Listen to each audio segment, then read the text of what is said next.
Et on vous l'a dit, ce lundi, c'est la journée mondiale de l'environnement. Toute cette semaine donc, les enjeux climatiques seront au centre des débats, avec, on le sait, des enjeux importants aussi pour la biodiversité. Nathalie Vanisacker, bonjour, merci d'être venue dans notre studio. Bonjour. Vous représentez Seascape Belgium, donc partenaire du programme Make EU Blue. On va expliquer un petit peu tout ça. Merci en tout cas de venir nous parler et de notre planète, mais surtout des océans, puisqu'avec vous, on va plonger dans l'eau. On parle de gestion durable de l'océan. On a remis des prix dans le but de récompenser le progrès dans la connaissance des océans. C'était il y a quelques jours à peine. Mais avant toute chose, peut-être qu'il serait intéressant de comprendre ce que c'est ce hashtag Make EU Blue, et puis surtout cette coalition qui est-elle ? De qui est-elle composée ? Voilà. Donc la coalition est une coalition qui est née en 2020 et qui est une initiative de la Commission européenne pour vraiment rassembler tous les gens qui s'intéressent à l'océan et pour éviter que tout le monde travaille un petit peu chacun de son côté, parce qu'on a vraiment tous intérêt à travailler ensemble.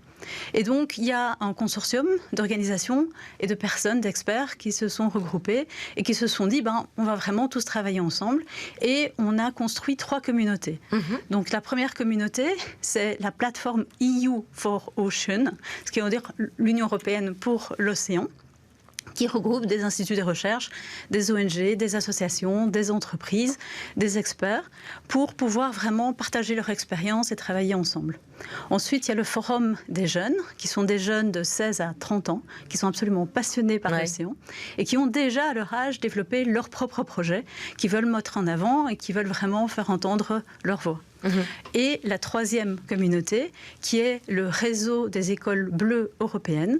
Donc ce sont des écoles à travers l'Europe qui ont développé un projet avec un partenaire local pour mieux apprendre ce qu'est l'océan, le rôle de l'océan, l'importance de l'océan, et donc vraiment emmener l'océan à l'école. Donc on l'a compris, c'est vraiment un regard croisé de jeunes et d'experts en même temps.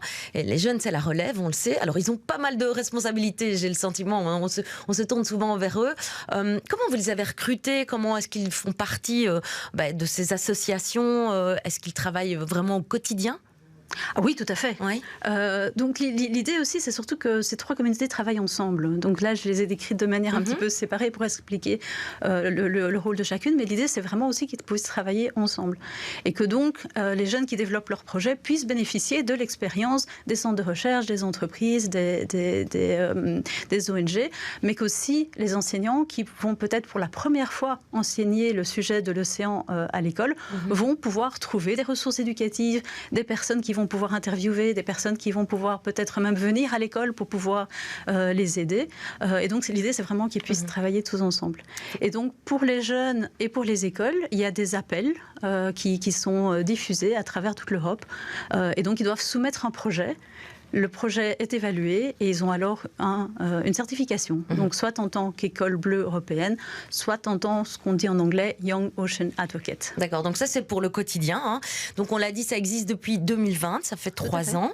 Est-ce que vous remarquez déjà une évolution, déjà quelque chose de concret ? Ah oui, très fort. Oui. D'abord parce que ces communautés ont largement évolué.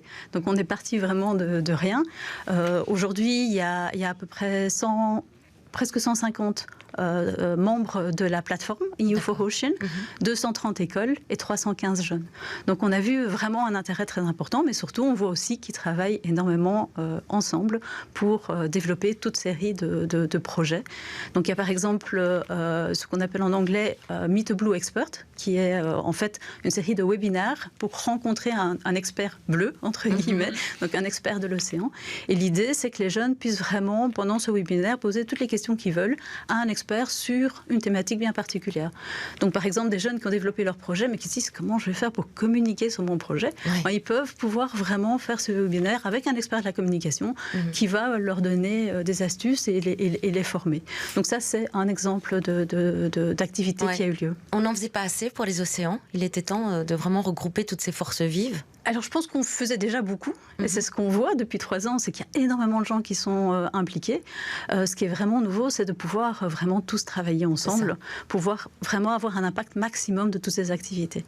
Cette année, on l'a dit, le thème c'est le plastique, et on voit que l'Union européenne commence à prendre un peu les choses en main pour déjà interdire l'usage unique, tout ça. On sait que le plastique souvent il finit dans la mer ou dans les océans.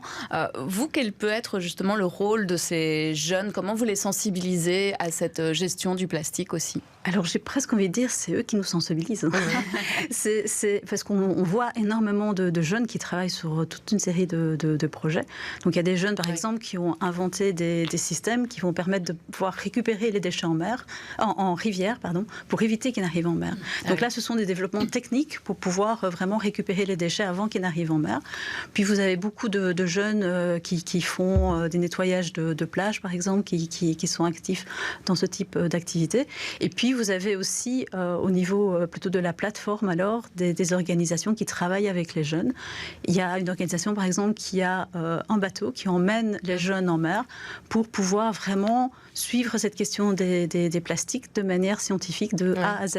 Donc de faire la collecte d'eau, pouvoir collecter des échantillons, analyser l'échantillon, analyser les résultats et ensuite publier leurs résultats. Et donc l'idée, c'est vraiment de les engager dans toute la démarche de l'analyse pour mieux comprendre ce qui se passe. Avec un traité plastique qu'on espère très très vite. Il en était question d'ailleurs ce vendredi au siège de l'UNESCO. Et donc on attend une première version du texte d'ici la fin de l'année. On croise les doigts évidemment pour que ça avance. On revient peut-être sur les prix, les awards qui ont été distribués à trois lauréats. Donc 3 projets, on va dire ça comme ça, qui servent à sensibiliser, bien entendu. Un premier prix, ça concerne un projet en Méditerranée qui permet de réduire les prises accidentelles d'espèces vulnérables. Donc ça, c'est vraiment la biodiversité, c'est le problème crucial. Alors, tous les problèmes sont cruciaux et ils sont tous complémentaires les uns aux autres. Oui. Et c'est ça qui est intéressant de voir aussi, c'est la diversité des thématiques et des expertises au niveau de ces 3 communautés. Et souvent liées aussi, parce que évidemment les plastiques, ça a un impact sur la biodiversité. Donc oui, c'est une des thématiques qui est très importante. Et dans ce projet-là, ce qui était très intéressant aussi, c'était le fait qu'il y avait plusieurs organisations qui avaient travaillé ensemble pour travailler et pour développer ce projet. C'est ça, donc ça c'est vraiment côté biodiversité. On va parler des poissons, des animaux en tout cas sous-marins.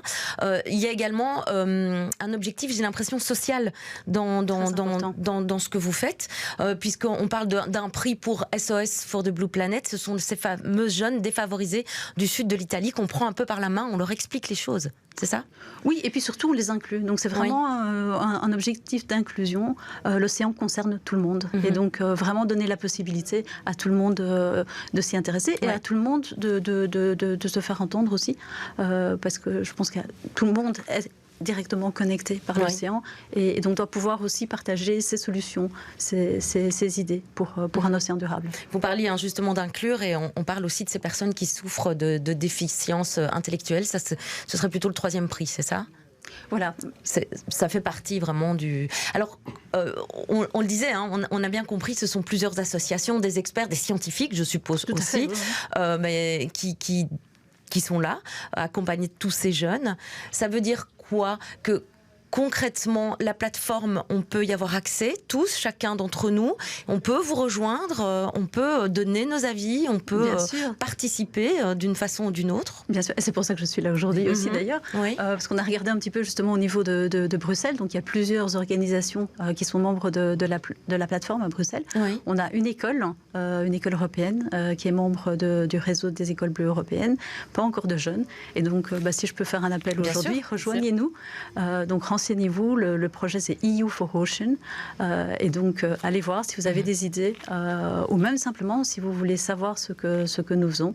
Et surtout aussi, rejoignez-nous le 8 juin, donc ce jeudi, c'est la journée mondiale de l'océan, et donc nous serons à la galerie TOC CEC à Ixelles, et vous pourrez rencontrer des jeunes, vous pourrez rencontrer des membres de la plateforme, et donc parler directement avec nous de l'océan, et voir comment vous pouvez nous rejoindre. EU for Ocean, 4 océans. Voilà, tout à fait. Il faut le préciser peut-être pour pouvoir vous rejoindre facilement. Merci beaucoup d'être passé par notre studio. Merci à vous, Nathalie Van Isacker. Je rappelle que vous êtes chargée de projet donc chez Seascape Belgium. C'est un bureau de consultance, on va dire, multidisciplinaire. Merci, très belle journée à vous. Merci à vous.